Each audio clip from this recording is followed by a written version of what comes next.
vocation po. So, can I ask you po, sister, if what inspired you to enter into a consecrated life po, sister? My interest is to serve God and to give all my knowledge, all my kung sa ihatag na ako sa Ginoo nga education, akong gamito na para mag-serve sa Ginoo. How did you know God was calling you to this vocation? Ang Ginoo dili mo ingon na, oy, pastor, dali kay gitawag ka. It is the attraction that is inside. Ako nakaisip lang ko ba nga, what is my life for? Ang calling mo na sa atong sulod, dili ta magulat nga na mo siyakit sa atong likod nga. Hoy, gitawag ka sa pagkapare, gitawag ka sa pagka-brother, gitawag ka sa pagka-madre. Walay mo sultian na the attraction, sa binisayat na, ang kaibog ni mo nga ihalat ni mo ang mong kinabuhi, dili kung magminyo. Pagkapili man ang tapo, pwede man tamang minyo. Pero, I choose. Anagad ang bukasyon, dili kay ay naibubog ko di kuan nga akong iana sa kuana akong igaagaw na ni sulod dito sulay ko dili magsulay kay bukasyon na mahibalo ka nagitawag ka kay ang imong kaibog ba your attraction strong mo di man gud namay nang walang tao po sa ako pero dili man ko sa kaminyoon. I have to dedicate my life. So that is the choice.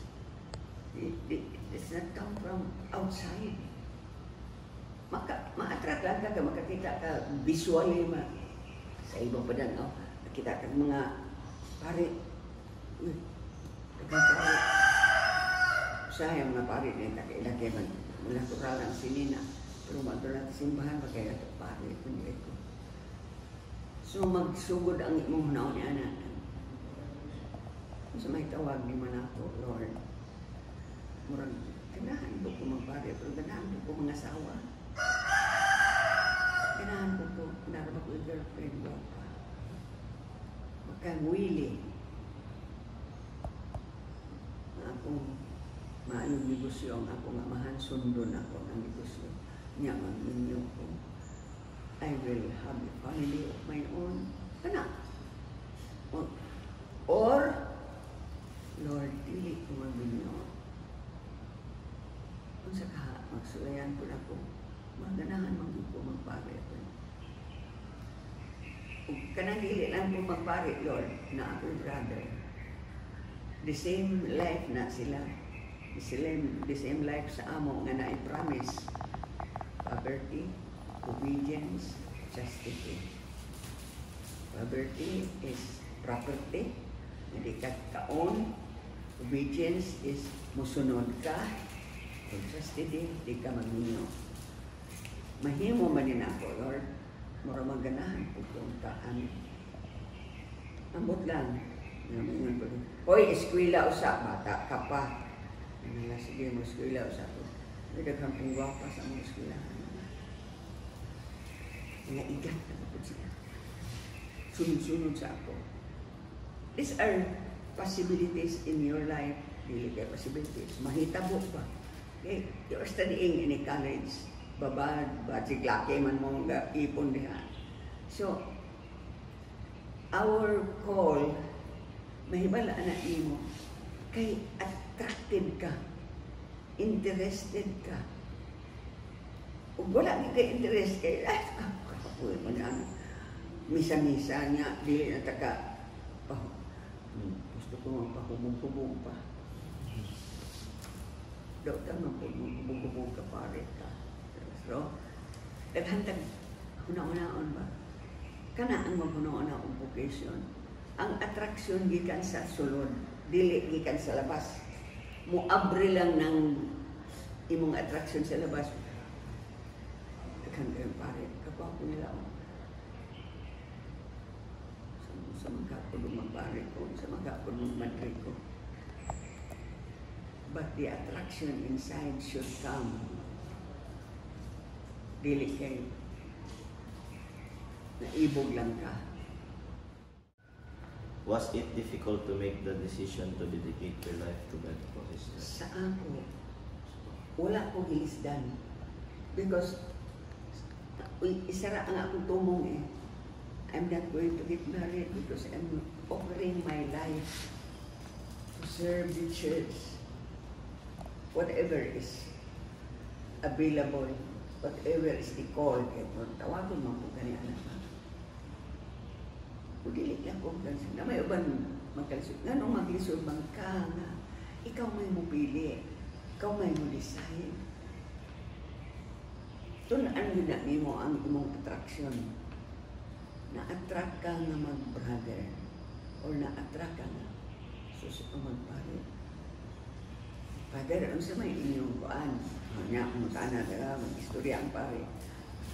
Pare, kani ka daw, tapos sa imong pag-eskwela, kaya may nang naat, musulod ka, na kay hunan ng imong education. How do you balance prayer, work, and your rest po? Na aming programa, we have to wake up at this time. Kami sa mga batang, kami, ang among kinabuhi dire, for the retired. Nawa namin ang trabaho, kuman namin trabaho, nangaluya namin, bungo na, isod na, istoryahon kay di na makadungog. So, mga na among kinabuhi dire. So, tuloy sa kanito na. What did you? How do you balance prayer? How do you balance? Balance yun na. Kaya pag mata, pagtingan man eh. We balance our life by our schedules. So, when we wake up, the first thing is prayer. Sa mga batanon, alas 4:30, magpagting na. Pagka alas 5:30, mangadye. Ang among pangadye na ay among breviary. No, dili ni mao. May Bible na yun. Na breviary na mo. We pray that together. Every day, every morning. O sa among mga batanon, alas 5:30, mangadye na sila. Pagka alas 6, misa. After the mass, mamahaw. Humagpamahaw, manglimpyo sa among balay, sa among assign na lugar, tuwa kas kusina, kas pagkahuman ni Ana, magandang trabaho. Ang na-assign sa San Pedro Hospital, muanhi sa San Pedro Hospital. So, manato pangaon, assignments. Pagka before 12 o'clock, ano siya nga ini, so how will I explain that one? We have a short prayer to recall what we have done since we woke up, and then prayer na po binana, personal na ihalat sa Ginoo ang unsay nahimo nimo sukad sa imong pagmata. So, that is counted yun na. Pagka palas 12 na, adjustable na ha, usahay alas 11:30, usahay alas 12. Among pa niyo ito. Pagka humag pa niyo ito, naangin may siesta. 1 o'clock to 2, so 1 hour. 2 o'clock, mamata na po may nandiyan po may. What advice would you give to someone who is discerning their vocation? My advice is always, you pray, Lord, are you calling me to this life? If you are calling me to this life, make me strong to say yes. Ang problema ng pag-decide, ano sa akong sunod? Na ay ginikanan against, na ay ginikanan na in favor. Na pa'y ma'am, ang mga amigo ni mo, ay, sus, naman ka pa. ta maka suroy-suroy. Kung sa pay ato na ingon ana ba. So if you understand that it all depends in us to decide. But you always have to ask help from God. God will show you the way.